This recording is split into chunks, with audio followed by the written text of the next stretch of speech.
Donc, on va aller chercher l'image d'un chien. En réalité, vous n'arriverez pas à prendre l'image qu'on va utiliser, mais je vais vous montrer la procédure. Euh, Vous allez comprendre pourquoi je vous parle de ça. Donc, dans bing.com, n'utilisez pas Google pour aller chercher des images sur le web.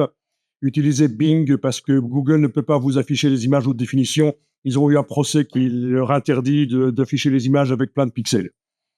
Bien sûr, on pourrait aussi générer des images dans Photoshop, comme on l'a fait la fois passée, mais je vais vous montrer qu'on peut trouver des images sur le web. Bing.com. Dans Bing.com, j'ai tapé dog standing, donc je voulais un chien sur ses pattes. Donc dog standing. Je suis allé dans la partie images et j'ai filtré.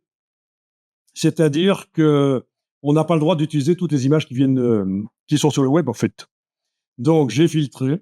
Et pour ça, j'ai enclenché le filtre ici à droite. Et ici, à licence, j'ai choisi toutes les licences Creative Commons dans la liste qui apparaît. Et ici, à taille, j'ai indiqué 1000. C'est le minimum de pixels que je veux dans les images qui s'affichent. Et comme on le voit, ce sont des images de minimum 1000 pixels sur 1000. 1 mégapixel, c'est vraiment un minimum pour faire du travail correct dans Photoshop. Donc, comme ça, vous avez la procédure pour trouver des images sur le web. Vous n'avez pas le droit nécessairement d'utiliser toutes les images qui sont sur le web parce que c'est une croyance de dire, tiens, la personne, elle a mis ça sur le web, c'est forcément qu'on peut l'utiliser. Ben, pas du tout.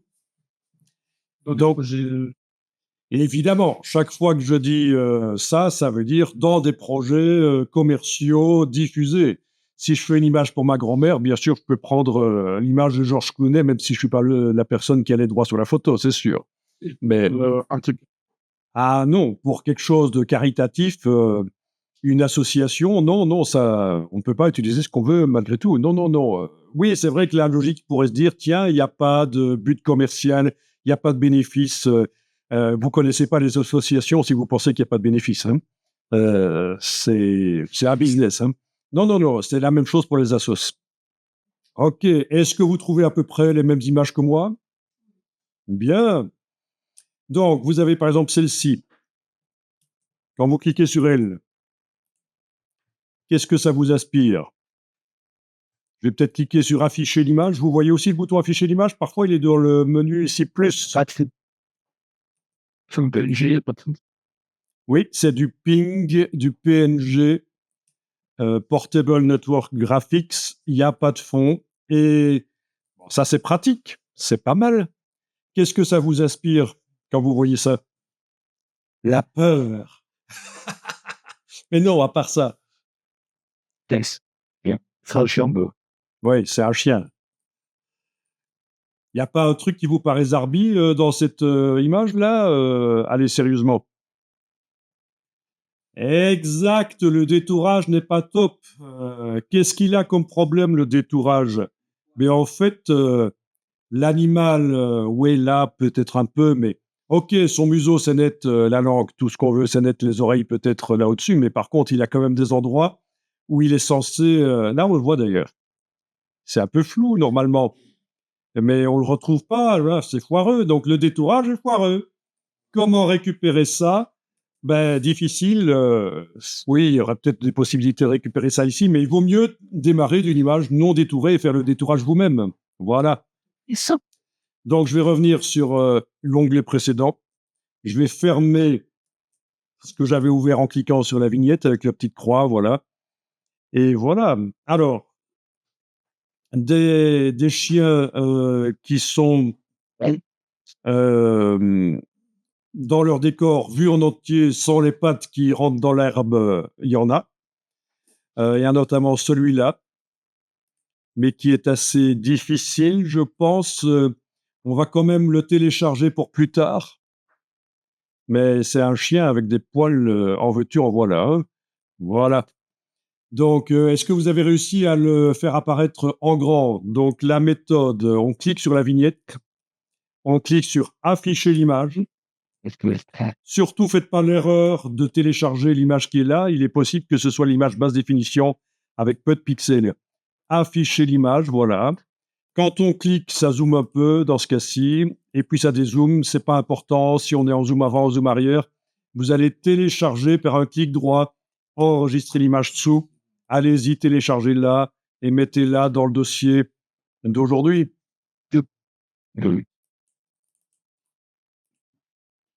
Puis vous revenez à l'onglet précédent et puis vous fermez. Alors souvent, quand je montre ça, il y en a qui disent oui, pour trouver des images, il faut aller sur Pixabay, blablabla, ou sur tel site, oui, il y a plein d'images. Écoutez, il n'y a pas de site qui vous offrira plus d'images qu'un moteur de recherche comme Bing, parce que ça ratisse large. Vous allez avoir le site publicdomainpictures.net, vous allez avoir d'autres sites, mais là, ils squattent un peu les premières places. Vous allez avoir du Pixabay, etc., bien sûr, mais attention, voilà, publicdelivery.org, quoi d'autre? Publicdomainpictures.net, ouais, c'est celui qu'on avait déjà avant, oui, ok. pxear.com. Ouais, voilà, vous avez plein de choses qui viennent de plein de sites, quoi, voilà. Ok, ben alors, vous pouvez aussi vous limiter à un site si vous voulez, mais franchement, ce sera moins puissant que d'utiliser un moteur de recherche. Alors, il y en a certains des graphistes qui utilisent d'autres moteurs de recherche parce que ça donne d'autres résultats, notamment le moteur russe Yandex. Je connais des gens qui l'utilisent parce qu'ils disent on trouve des choses là-dessus qu'on ne trouve pas ailleurs. Bon, sinon ici, est-ce qu'il est toujours accessible Yandex d'ailleurs? Oui, il y a aussi FreePic, Shutterstock, tout ça, mais c'est souvent payant. Voilà. Il y a des trucs gratuits. Il y a des trucs gratuits aussi, voilà, oui, oui. Et on les trouve par un moteur de recherche aussi. Voilà. C'est pour ça que Getty Images a empêché Google d'afficher les images avec la haute définition. C'est parce les gens pouvaient contourner, trouver les images haute définition sans passer par le site. Et donc, Bing n'a pas ce problème-là. Ok, Yandex, voilà, yandex.com. Voilà. Ça, vous ne faites pas, je vous montre juste. Hein. Voilà.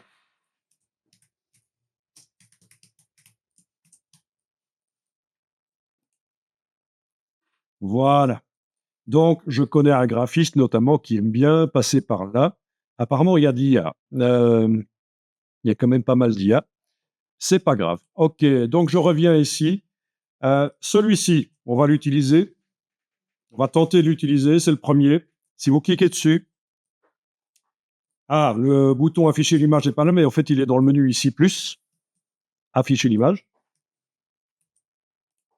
Et en fait, ça vous amène vers un site qui est PXEar.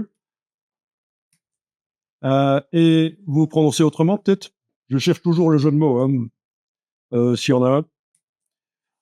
À mon avis, il n'y en a pas.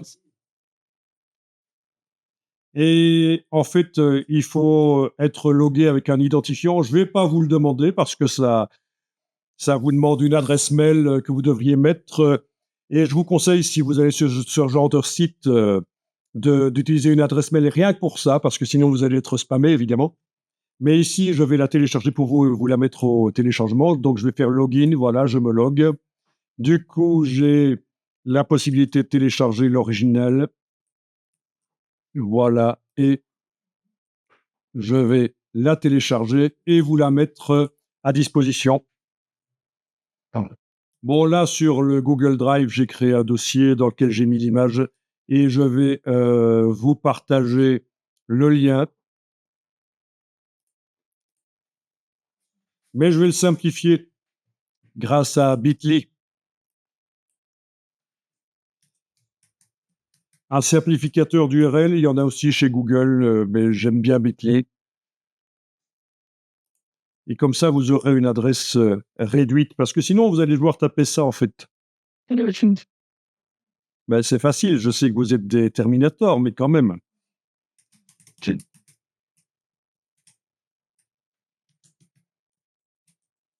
Hop. Donc ça, c'est le lien vers le dossier. Donc, normalement, je teste là, ça n'a pas fonctionné. Il ne m'a pas mis mon image dedans. Pourquoi? Je vais la mettre. J'ai dû faire une erreur. Ah oui, je crois qu'il y a un petit problème avec mon Google Drive. Il met les choses à côté et c'est pas grave. Voilà, donc je vous montre le Bitly que vous allez devoir taper dans la barre d'URL d'un navigateur. Faites pas comme beaucoup, taper ça dans la barre de recherche, c'est pas ça, hein. C'est dans la barre d'URL sur le dessus qu'il va falloir taper le Bitly qu'on va voir ici apparaître. Et là, vous allez arriver sur le dossier et là, vous pourrez télécharger l'image.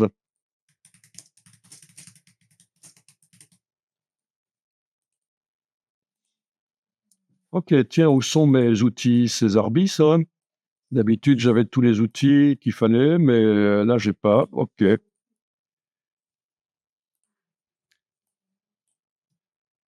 Va falloir que je vois pourquoi.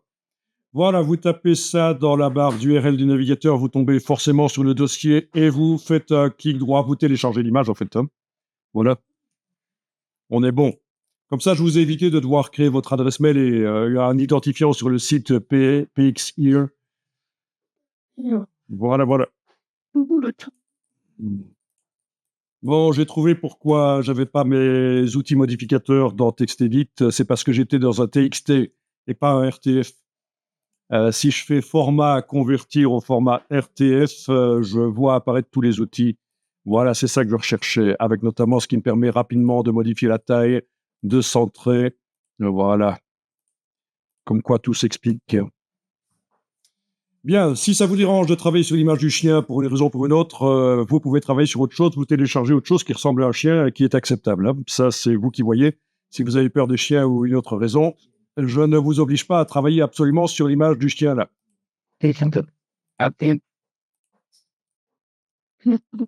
Donc, vous avez réussi à télécharger l'image. Je vous dis tout de suite, je n'ai pas jamais travaillé sur cette image, hein. Souvent, je prends des images sur lesquelles j'ai jamais travaillé parce que ce que je démontre fonctionne sur plein d'images, forcément. Moi, je m'appelle pas Adobe ou quoi, qui fait des démos sur des images où on est certain que ça marche. Parfois, je teste des trucs et ça marche pas. Et c'est intéressant de voir que ça marche pas. Pas pour Adobe, hein. Quand ils font une démo et que ça marche pas, c'est plus ennuyeux pour eux. Mais moi, je m'appelle pas Adobe. Donc voilà, j'ai ouvert dans Photoshop. Shift Tab, vous vous souvenez, Shift Tab, on en avait parlé, majuscule tabulation pour se débarrasser des palettes de droite. Voilà, majuscule tabulation. Palette des outils, vous l'avez. Elle est en 2 colonnes ou en une? Mettez-la en 2 colonnes, avec la petite double flèche ici. Voilà. Bon, je vous ai pris un chien qui n'a pas les pattes dans l'herbe, c'est plus facile. Ceci dit, maintenant, avec l'IA, si le chien a les pattes dans l'herbe et que vous voulez qu'il ait les pattes posées sur un sol comme ici, ben c'est facile. Il faut entourer, demander de régénérer. Avant, il fallait aller chercher des pattes d'un autre chien, les amener sur les pattes du chien qui avait le bout des pattes dans l'herbe, commencer à corriger les couleurs pour intégrer, et ça le faisait, hein, on ne voyait pas. Pour les gens qui étaient, quand c'était des chiens de race, ça se voyait que tiens, il n'a pas des pattes normales. Mais la plupart des gens n'y voyaient que du feu, quoi. Donc l'idée ici, c'est d'arriver à sortir le chien de ce décor-là et le mettre dans un autre décor. Voilà, c'est ce qu'on va tenter. Donc, vous allez... Et ça, c'est la version facile. Après, j'ai des versions plus difficiles avec des poulains. Vous allez voir, c'est immonde. Vous allez faire une sélection rapide avec l'outil de sélection rapide. Donc, vous le voyez. Outil de sélection d'objets. Qui a dit baguette magique? C'est une blague. Non. Vous n'utilisez quand même pas ça dans Photoshop. Ouais. Ben parce que c'est pourri. C'est un vieil outil qui a 25 ans et ça ne marche bien que sur des aplats de couleurs pour faire du web. Hein? Vous n'êtes pas sérieux quand même. Baguette magique. Vous étiez là au premier cours? Ben on a déjà utilisé la sélection d'objets, non? Voilà, c'est ce qu'il faut. Voilà, sélection d'objets. On peut même choisir Ici, est-ce qu'on fait le calcul sur l'appareil ou sur le cloud? Tiens, chez vous, c'est réglé comment? Vous avez la barre du dessus, là. Bon, il y a pas. Si vous la voyez pas, c'est menu fenêtre, options. Chez vous, il est mis appareil. Ok, honnêtement, ça peut marcher, mais est-ce que vous avez la possibilité de demander sur le cloud? Il paraît que c'est quand même meilleur, hein. Cloud. C'est bon, c'est bon, je Ça dépend du PC qu'on a, bien sûr. Alors, Ça va pas, une petite sélection d'outils, on peut aller leur dire à un moment. ok, tu as la palette des outils en 2 colonnes. Bon, ben, tu as peut-être cet outil-là qui apparaît, ou celui-là. Il faut garder le bouton à la souris enfoncé et aller chercher celui-là. Voilà. T'es bien dans Photoshop?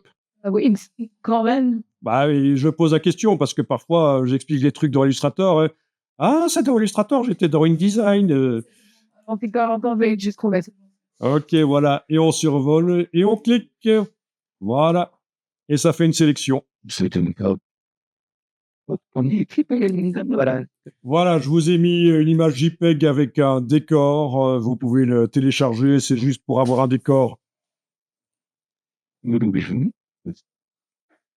Sommet. C'est dans le dossier, à côté du chien. Et donc, je vais l'ouvrir. Ah, une chose que je ferai peut-être avant de l'ouvrir, c'est aller sur le dossier qui contient l'image et renommer l'image parce qu'elle est beaucoup trop longue en fait. Donc, clique et puis sélectionner une partie. Voilà, supprimer. Voilà, on va dire comme ça.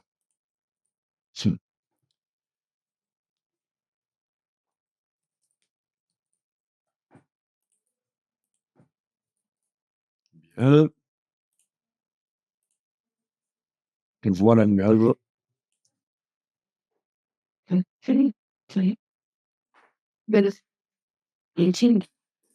Ok, je vais changer d'outil parce que quand je passe avec le pointeur sur l'image, ça fait des choses roses, voilà. Donc je change d'outil. Bon, l'image, qu'est-ce que vous en pensez? Qu'est-ce qu'elle vous aspire? On voit peut-être trop de l'avant. Oui, ben, l'avant, c'est intéressant, ça va nous permettre de mettre des choses dessus. J'ai un chien à mettre dessus, après un cheval. Ça va être ça. Ouais, ouais, je vous ai dit qu'on allait travailler sur un poulain immonde, hein. La viande à lasagne. Ben quoi? Mais qu'est-ce que ça vous aspire sinon cette image? Yes. They're using Oui, bien sûr, les cyclistes, mais au niveau des couleurs. c'est quoi? Ça, c'est dit, comme base. Oui, vous trouvez que c'est vif? Moi, je trouve ça gris. C'est terne. C'est plutôt terne, oui. Bon, mon écran d'être vachement actif. Bon, alors, pas de décalque. On va tenter d'améliorer l'image vite fait. Menu fenêtre calque, voilà. Chez toi, ton écran, l'affichage, je sais pas, mais il est un peu flatteur. Tu as déjà l'image qui paraît pas trop terne, mais chez tout le monde, je pense qu'elle paraît un peu terne, hein. Pas de décalque, vous avez un calque et on va créer un réglage non destructif par-dessus. On va tenter ça. Donc vous allez dans le bas de la palette des calques, la demi-lune ici. On va la tenter d'abord courbe, qui est quand même le réglage le plus performant pour corriger les couleurs sur les images et les luminosités. Voilà, vous avez un panneau propriété qui arrive. Si jamais il disparaissait, en double-cliquant sur la gauche ici, ça le fait réapparaître. D'accord? Alors, la gauche, elle peut apparaître un peu différemment chez vous. Ça dépend la taille de vos vignettes. Ça dépend de si vous êtes sur Mac, sur PC. Mais en tout cas, c'est sur la gauche qu'on double-clique pour faire apparaître panneau propriété. Ou alors, on va dans le menu fenêtre, propriété. C'est par ordre alphabétique. En tout cas, une chose est sûre, c'est qu'ici, on a mis un calque non destructif. Les réglages qu'on va faire ne vont pas réellement modifier les pixels du calque normal. Ça va juste modifier la manière dont ils apparaissent. Contrairement aux anciens réglages qu'on trouve encore dans le menu, et là je vais cliquer sur le calque arrière-plan, image, réglage, ça c'est la même chose mais en destructif, ça modifie réellement les pixels. Ça c'est avant l'apparition des calques de réglage, on avait ces réglages qui modifiaient directement les pixels de manière irréversible. Et parfois, c'est utile encore de les utiliser, mais la plupart du temps, on essaye dans Photoshop de faire du non destructif. Ok, je vais réactiver là-dessus, voilà. Donc, tu as une question, tu parles des objets dynamiques. Alors, les objets dynamiques sont utiles quand on met des filtres. Comme ça, les filtres sont dans la palette des calques et modifiables. Mais les calques de réglage comme ceci fonctionnent qu'on ait un objet dynamique ou pas, ça n'a aucune influence. Ok, tu vois? Donc, voilà, c'est l'histoire des objets dynamiques, c'est autre chose. Donc, ici, il n'y a pas eu besoin de convertir en objet dynamique le calque d'arrière-plan. Il sera de toute façon pas modifié par l'effet qui est au-dessus. Je vais juste faire mon Bon, alors, il y a tout un système pour arriver à modifier, mais ici, on va juste cliquer sur automatique et voir ce que ça donne. Voilà. Donc, ça vous a créé de manière automatique une courbe de correction. See, do not to the load package. Alors, on va enlever l'œil en face et on va réactiver le calque d'arrière-plan parce que je voudrais tester l'autre grand réglage, c'est les niveaux. Donc, on a enlevé l'œil en face du calque de courbe. Forcément, on voit l'image non corrigée. On réactive le calque d'arrière-plan. OK, ça veut dire qu'on clique sur lui pour indiquer qu'on va travailler sur lui. Et on va créer un nouveau calque. Et chaque fois qu'on crée un nouveau calque dans Photoshop, ça se crée au-dessus du calque qui est activé. Et on va créer un nouveau calque de type niveau. Donc, dans la demi-lune ici, c'est niveau. Et là, vous allez cliquer aussi sur automatique. Voilà. Et avec l'œil en face, vous voyez ce que ça donne. Donc là, il faut décider, tiens, parce que là, c'est une correction rapide, hein. Il faut décider, tiens, qu'est-ce qui donne le mieux? Est-ce que c'est niveau ou est-ce que c'est courbe? Vous affichez l'un ou l'autre. Vous voyez qu'il y en a un qui contraste plus et qui a tendance peut-être à bouffer du détail, c'est courbe, et l'autre niveau respecte mieux le détail. Donc à vous de voir. Ah tiens, quand vous zoomez, vous voyez les pixels, et ils sont séparés par des petites lignes. Si ça vous ennuie, affichage, afficher, et vous décochez grille des pixels. En réalité, ces lignes qui séparent les pixels sont utiles seulement pour ceux qui font du web, avec des petites icônes, avec peu de pixels. C'est affichage, afficher, grille des pixels. Comme ça, vous avez Photoshop qui est plus adapté à un travail sur les photos. Voilà. Donc, on a bien sûr, on voit des pixels. Et donc, en décochant et recochant comme ça, l'un et l'autre, vous décidez finalement ce que vous allez faire comme réglage, ce que vous allez prendre. Ok. Moi, je pense que je vais prendre le réglage des courbes. Il est bien péchu, c'est du soleil, c'est bien. Pas mal. Native combo. Non, vous n'êtes pas obligé. Vous pouvez éventuellement prendre l'autre si vous voulez. Pour la suite, ça ne va pas poser de problème. Bon, gardez quand même le calque niveau et vous allez enregistrer le fichier ici, enregistrer sous. Il vous met un petit message, oui, impossible d'enregistrer au format JPEG, on doit enregistrer au format Photoshop. Forcément, on vient de mettre des calques. Et donc là, je l'enregistre au format Photoshop tout court, hein, pas Photoshop PDF. Ceci dit, c'est pas grave, Photoshop PDF, si les bonnes options sont cochées, mais ici, c'est Photoshop tout court et je mets un petit numéro parce que je veux enregistrer régulièrement. Voilà.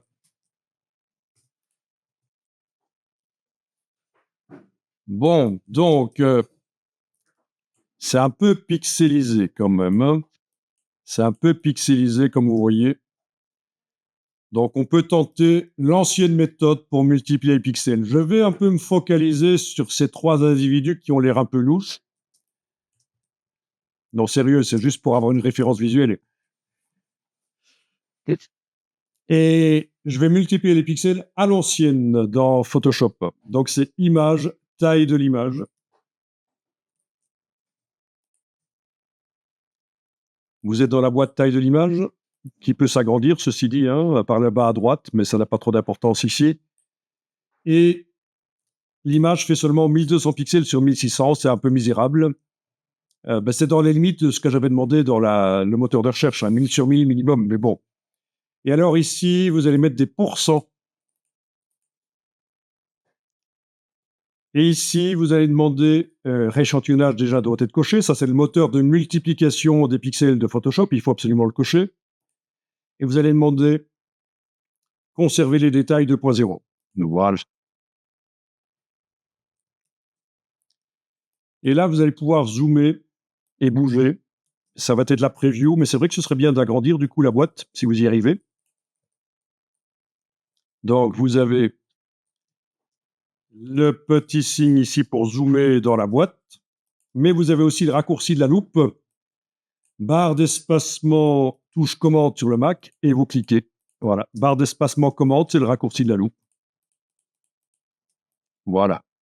Ça va, vous arrivez à voir, on ne sait pas zoomer plus? Non, on ne sait pas zoomer plus, c'est 800% maximum, c'est misérable. Mais bon. Ok, on est bon? Oui. Eh bien, tentez, par exemple, de faire 300. On a bien la chaîne qui est pas cassée ici, hein. Je veux dire, elle est enclenchée, hein. Il y a les lignes qui relient, hein. Si je fais 300 au-dessus, ça fait 300 en dessous aussi. Voilà. Ça, c'est l'ancienne méthode pour multiplier les pixels dans Photoshop, donc je suis obligé de la zoomer en arrière. Ah oui, le raccourci de la loupe arrière, c'est barre d'espacement, touche Option, barre d'espacement Alt. Voilà. Puis vous avez... Voilà. Est-ce que vous arrivez à voir que ça va multiplier les pixels? Si vous cliquez et vous gardez enfoncé, vous voyez l'avant, et vous lâchez, vous voyez l'après. Vous voyez que ça recrée. Donc ça fait quand même 15-20 ans que Photoshop est capable de faire ce genre de choses, hein. Donc parfois, certaines personnes, je ne sais pas pourquoi, ils vous veulent du mal, ils vous disent « Ne multipliez jamais les pixels dans une image Photoshop, ça rend flou. » Ben, c'est tout à fait faux, ça ramène du détail. Yeah. Vous voyez, c'est quand même dingue, hein. Et ça, c'est l'ancienne version, hein. On n'est même pas avec de l'IA. Vous voyez, avant, après, vous voyez le bras, c'est quand même dingue, hein. Bon, ça, c'est pas mal. Et alors, vous avez un curseur, réduction du bruit, c'est quand on a des artefacts JPEG, c'est-à-dire des petits grumeaux, parce que c'est une image JPEG. Est-ce qu'on en a ici? Oui, on en a dans le ciel, vous voyez, c'est monstrueux. Ces artefacts JPEG, eh bien, si on augmente le curseur réduction de bruit, ça devrait les enlever. Voilà. Ça risque de faire un peu artificiel, par contre. Donc, c'est pas évident. Mais ça enlève les grumeaux JPEG. Bon, comme ça, vous voyez qu'on peut, quand on n'a pas le choix, partir d'une image qui n'est pas géniale et tenter de l'améliorer. Mais d'accord, c'est quand même dingue, hein, la forme du casque. Comment est-ce qu'il arrive à retrouver la forme du casque? C'est même pas de l'IA. En fait, c'est... Si l'image au départ était avec beaucoup de pixels et qu'elle a été réduite, que la personne a mis sur le web, nous on l'a récupérée, eh bien, avec un calcul statistique, en fait, on sait récupérer les détails qui étaient à l'origine. C'est juste de la déduction statistique. C'est pas magique, c'est pas de la recréation. On peut dire que les détails étaient quelque part latents dans l'image, cachés dans les pixels. Et en multipliant les pixels comme ça. Alors, 300% en largeur en hauteur, ça fait combien de fois plus de pixels? Là, vous avez le fichier original qui fait 5,49 mégaoctets. C'est la taille informatique. On va passer bientôt, quand on aura cliqué sur OK, à 49,4. C'est combien de fois plus de pixels, à votre avis? Question de niveau à peu près 3e primaire, 4e primaire. 3 fois. Je vous donne encore une chance. C'est combien de fois plus de pixels? Allez.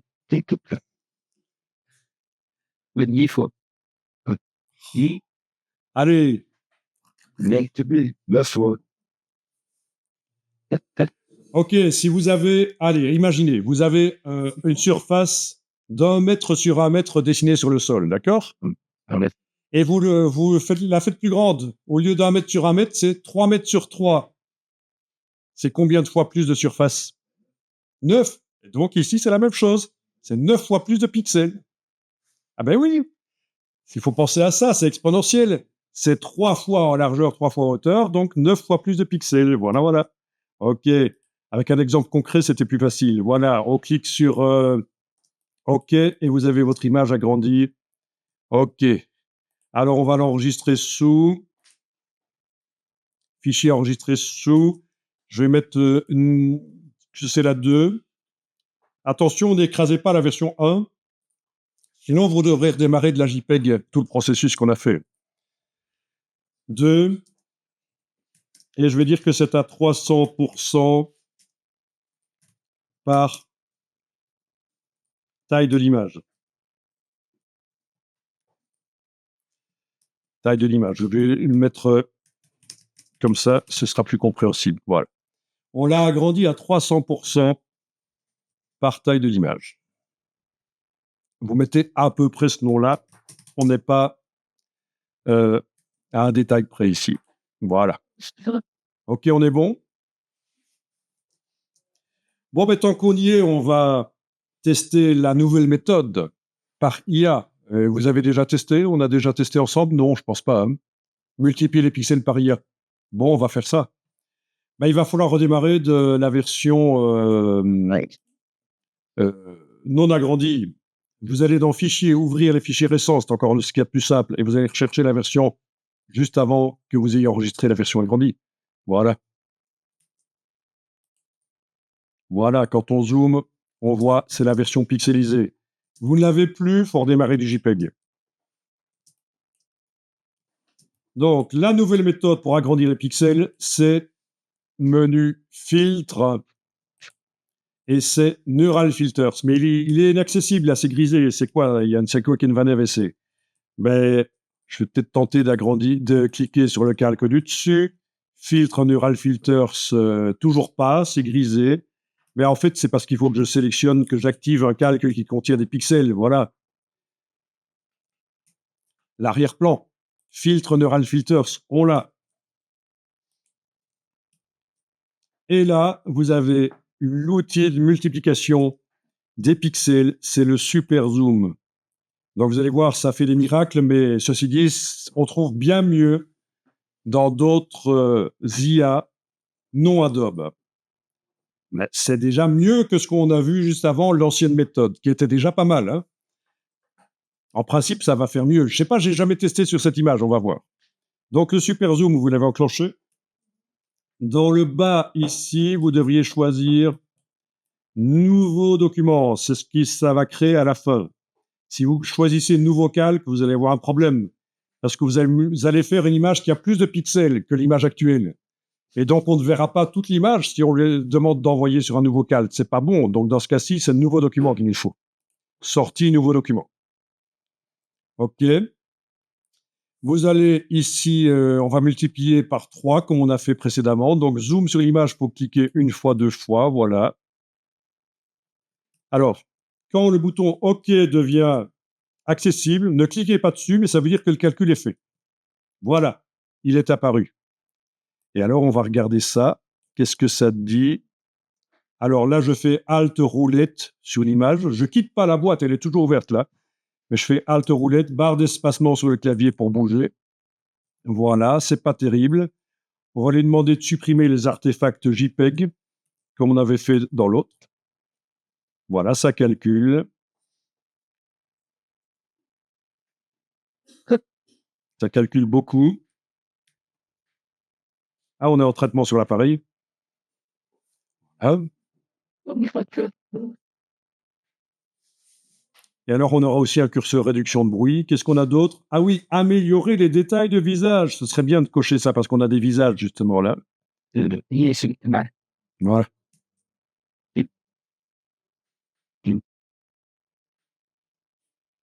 Bon, il vaut mieux avoir un bon ordinateur avec une puce M de chez Apple.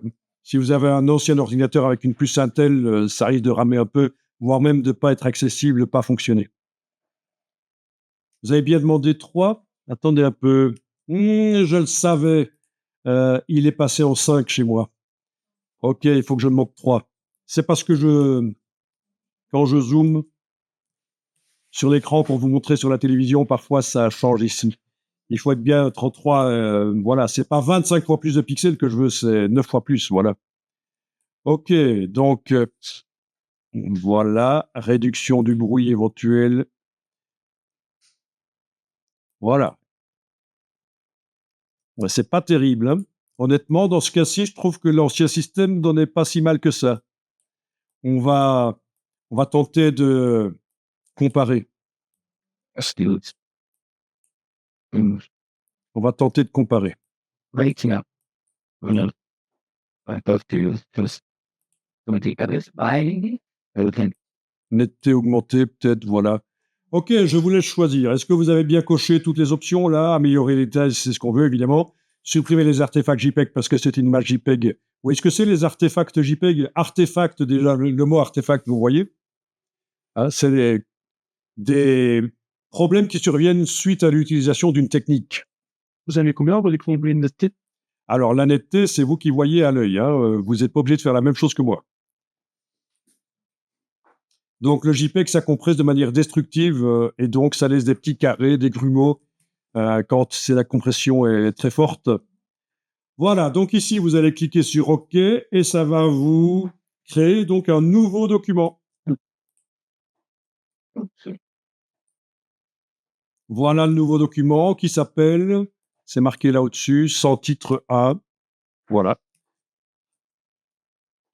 Vous allez l'enregistrer sous. Alors, là, on aurait peut-être intérêt à remettre une petite correction par-dessus. Hein.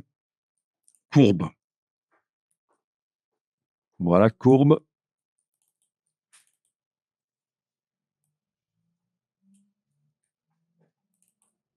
OK, fenêtre propriété. Automatique. Courbe au niveau, si vous aviez choisi niveau précédemment. Oui, parce qu'il n'a pas tenu compte des calques de réglage qu'on avait mis. Il a juste pris le calque sur lequel on avait cliqué et il a multiplié les pixels. Voilà, on va donc l'enregistrer sous. Et alors là, ça va être agrandi à 300 PC, 300%, par Super Zoom.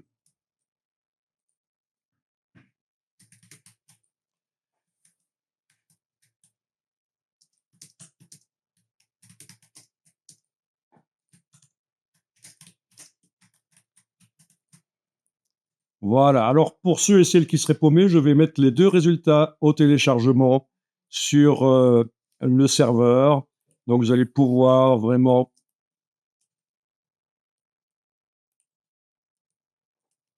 regarder ça.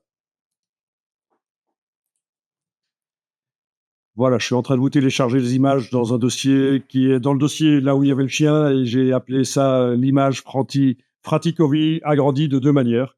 Mais c'est en train de passer, ne téléchargez pas déjà. Sinon, vous utilisez les vôtres. Hein. En tout cas, je vais vous demander de fermer toutes les images pour l'instant dans Photoshop, comme je l'ai fait ici. Voilà, j'ai plus d'images ouvertes. Tout, oui, le chien, oui, c'est pas important. Le chien, c'est... On fera rapidement la sélection à nouveau sur le chien. OK. Shift Tab ne marche pas quand il n'y a pas d'image ouverte, c'est ennuyeux. Mais c'est pas grave. Voilà, donc si vous avez foiré vos images, vous êtes paumé, vous savez plus ce que vous avez fait dans le dossier, il ne veut pas les mettre dedans, c'est quand même dingue. Hein. Voilà. Dans le dossier, là, vous avez les deux images, vous pouvez les télécharger si vous voulez. Sinon, vous les réouvrez toutes les deux, uniquement ces deux-là, dans Photoshop. Donc, fichier ouvrir les fichiers récents, le agrandi à 300% par Super Zoom, là voilà, Shift Tab, là ça marche.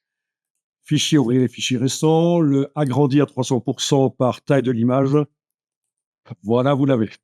Il y en a deux qui sont ouvertes. Donc, si vous allez dans le menu fenêtre de Photoshop, en bas, vous voyez la liste des images actuellement ouvertes. Il doit y en avoir que deux.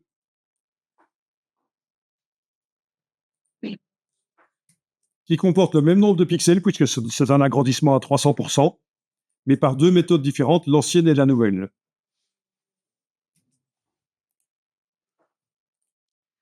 Donc, si vous avez d'autres images ouvertes actuellement, ça risque de parasiter le processus qui va suivre.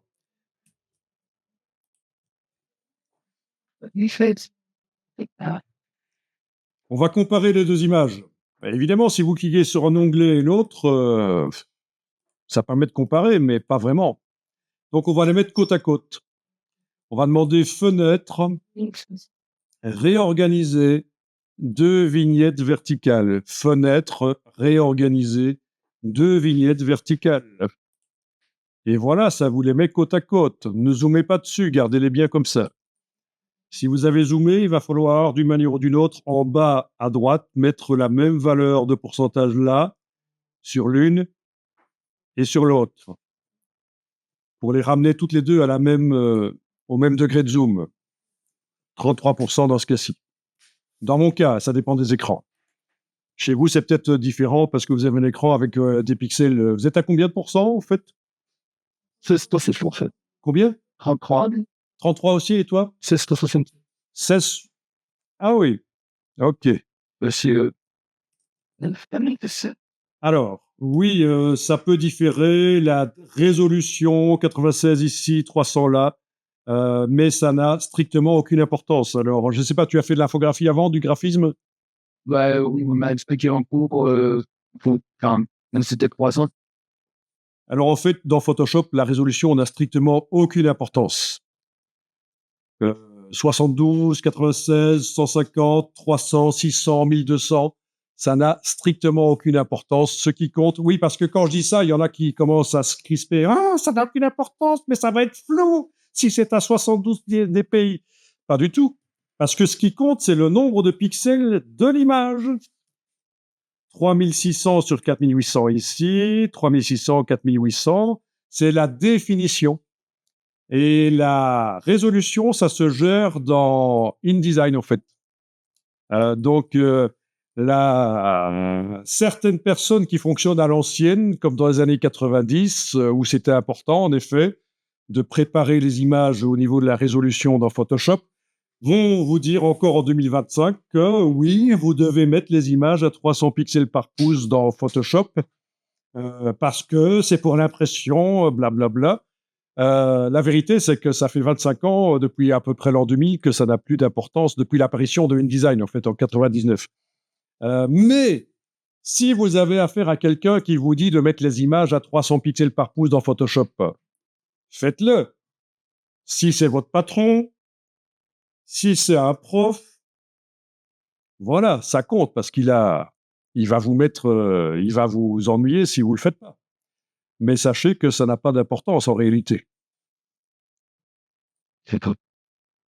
Voilà, je vous mets ici le lien vers une vidéo dans laquelle j'explique ça. 40 minutes. 40 minutes, mais ça fait 20 fois des TikTok, 20, l'équivalent de 20 TikTok, et vous croyez qu'on a le temps de regarder ça? Ça vous ferait gagner énormément de temps par la suite. C'est ce qui est expliqué là-dedans. Mais voilà le QR code, voilà. Il faut savoir qu'en Belgique, on travaille encore à l'ancienne, c'est-à-dire que on fait un travail un peu inutile de préparer à l'avance dans Photoshop les images pour l'impression, les mettre à 300 pixels par pouce, les convertir en CMJN, mais ça fait 25 ans qu'on ne fonctionne plus comme ça. En France, à moitié, vous allez rencontrer des gens qui fonctionnent à l'ancienne, comme dans les années 90, et des gens qui fonctionnent selon la méthode préconisée actuellement par Adobe, enfin depuis l'an 2000, quoi, depuis 25 ans. Donc, c'est-à-dire que Adobe dit utilisez des images RVB dans InDesign, même si c'est pour l'impression, parce qu'au moment de l'exportation du PDF, vous allez les convertir en CMJN. Pas besoin de les mettre à 300 pixels par pouce dans Photoshop, parce que ça va se passer dans InDesign. Donc, je ne vais pas vous expliquer tout le détail ici, mais ceux que ça intéresse, celles que ça intéresse, c'est expliqué là. Sachez donc qu'en Belgique, vous allez rencontrer beaucoup de gens qui fonctionnent à l'ancienne. Si vous leur dites que vous allez faire une mise en page avec des images RVB, est-ce que vous voyez ce que c'est, les images RVB? Oui. Dans InDesign, et qu'au final, ce sera l'impression, ils vont vous prendre pour un fou. Si vous leur dites que la résolution dans Photoshop n'a pas d'importance, ils vont vous prendre pour un fou. Ils vont devenir rouges, s'énerver. N'essayez pas de convaincre ces gens-là, ça fait des années qu'ils se trompent, ça fait 25 ans qu'ils auraient pu faire autrement et gagner du temps et augmenter la qualité. N'essayez pas de les convaincre, vous n'y arriverez pas. Quand on se trompe aussi longtemps, c'est impossible. Donc, si c'est votre boss, faites comme il dit. Maintenant, l'explication est là. J'en ai d'autres, des explications similaires, mais je ne retombe pas dessus, en fait. Voilà. Comme ça, vous avez l'explication. Je ne comptais pas en parler, mais c'est parce que tu fais remarquer que l'image générée par Super Zoom est à une résolution de 300 pixels par pouce. On n'a même pas dit ce que c'est la résolution, hein. J'imagine que vous savez. Oui. Bon, voilà. Mais en fait, tout va se passer vraiment dans InDesign. Bon, là, c'est une vidéo que j'ai expliquée aux étudiants de deuxième année. With that. Voilà, avec un test, en fait. Je vous explique, parce que normalement, c'est un test. Je leur demande de télécharger 4 images. Et les images ont toutes une résolution différente. Il y en a une à 72, l'autre à 150, l'autre à 300, l'autre à 600. Et je leur demande quelle est celle qui convient le mieux pour faire une mise en page. Et ils se plantent tous parce qu'en fait, toutes les images sont bonnes. Elles donnent toutes le même résultat dans InDesign. Elles donnent toutes le même résultat dans le PDF. Elles donnent toutes le même résultat quand on imprime. Donc, c'est la preuve, en fait, que la résolution dans Photoshop n'a aucune importance. Je vous affiche le QR code si vous voulez regarder la vidéo qui dure... il y en a pour 1 heure, mais il y a beaucoup plus, en fait, parce qu'il y a du travail dans Photoshop. Il y a du travail dans Photoshop en plus. Voilà. Oui, donc il y a du travail dans Photoshop. Si j'avance, on voit que j'utilise... je parle de profil, couleur aussi, etc. Ben, c'est du niveau 2e. Hein. C'est du niveau 2e. Je ne parle pas de ça en première année. Mais voilà, vous avez l'explication si vous voulez. Donc, et c'est ce qu'on voit ici. Dans InDesign, ce qui compte, c'est ceci. Les PPP, les pixels par pouce effectifs. Ça, c'est ce qui est pré-réglé dans Photoshop. Quel que soit ce qui apparaît là, ce qui compte, c'est ce qui apparaît là. Right. Donc, ça se passe dans InDesign, les histoires de résolution. OK. Donc, fin de la petite parenthèse, puisque vous avez parlé de ça. Parfois, je rebondis sur ce que vous dites, c'est intéressant. Alors, on va comparer les 2 images ici. Donc, vous allez préparer Photoshop pour qu'il puisse vous permettre de comparer ça correctement. Vous activez la loupe. Dans la loupe, vous allez décocher redimensionner fenêtre dans les options là au-dessus de la loupe. Vous décochez redimensionner fenêtre. J'espère que vous n'avez pas double-cliqué sur la loupe. Sinon, il va falloir remettre le pourcentage en bas à gauche de chaque image, le pourcentage d'agrandissement au même. Hein. Il faut qu'elles apparaissent de la même manière au départ. Ensuite, vous allez cocher zoom fenêtre. Voilà. Oui, de toute façon, quand on coche zoom fenêtre, ceci se décoche. Donc, ce n'était pas vraiment utile de le décocher. Pour la main, vous allez activer défilement des fenêtres. Et après, il faudra penser à le désactiver parce que pour la suite du travail dans Photoshop, parfois, ça va vous ennuyer que ce soit enclenché, ça. D'accord, je récapépète. La loupe, j'ai enclenché zoom fenêtre. La main, j'ai enclenché défilement des fenêtres. Alors, testez avec la main, activez la main et bougez une des images. Vous voyez que l'autre bouge aussi. On a synchronisé le panoramique. Ensuite, on va zoomer sur l'image, pas trop vite. Il faut zoomer avec le raccourci clavier. Vous allez enfoncer la barre d'espacement et la touche commande sur le Mac ou barre d'espacement contrôle sur le PC. Vous avez une icône de loupe quand vous avez barre d'espacement et commande enfoncée. Est-ce que vous la voyez? Vous cliquez, ça zoome. Faut pas zoomer avec le Alt roulette. Ah, c'est bien, il n'y a personne qui a demandé c'est quoi la barre d'espacement sur le clavier. En général, j'ai ce genre de questions. Et barre d'espacement, commande, Alt ou Option. Sur certains claviers, ça s'appelle barre d'espacement, commande, Option. C'est la loupe négative. Vous cliquez, ça zoome en arrière. Donc, il va falloir zoomer comme ça. Quand vous êtes à un zoom qui vous plaît, vous enfoncez seulement la barre d'espacement. Éventuellement, la main est activée dans la palette des outils et vous pouvez comme ça comparer. Et là, vous avez la méthode, dans mon cas, la méthode d'avant, taille de l'image est à gauche, et les méthodes d'après, zoom, super zoom est à droite. Voilà, donc il faut comparer et se poser la question, tiens, c'est quoi? Qu'est-ce qui a donné le meilleur résultat? Au niveau des détails du vélo, etc. Les roues du vélo, voilà, tout ça. En principe, le super zoom est meilleur, mais ça dépend. Qu'est-ce que vous pensez? Moi, je préfère me tailler par l'image, parce que le super zoom, ça se voit que Ouais. c'est bizarre, il y a des trucs qui n'ont pas de sens. Il y a des trucs qui n'ont pas de sens. Genre les rayons du vélo et tout, ça c'est... Ils n'ont pas de celui-là? Le rayon de quel vélo? Les trucs qui sont derrière, avec le petit groupe avec chez nous. Les immondes personnages, là? Ça fait bizarre. Ah ouais! Tu vois que les rayons n'ont pas de sens. Bon, ok. Bon, peut-être une bonne solution, ce serait de superposer les deux aussi. Ça pourrait être bien, mais on va pas le faire maintenant. Parce que ça va nous éloigner, mais on testera ça. Rappelez-moi qu'on devrait tester, tiens, si on superpose les deux, est-ce que ça donne pas un meilleur résultat que chacune des deux ici prises séparément? Ok, je vous laisse décider laquelle vous allez utiliser. Moi, je vais utiliser celle par Super Zoom, donc celle-là, je vais la fermer et je vais utiliser celle par Super Zoom. Voilà.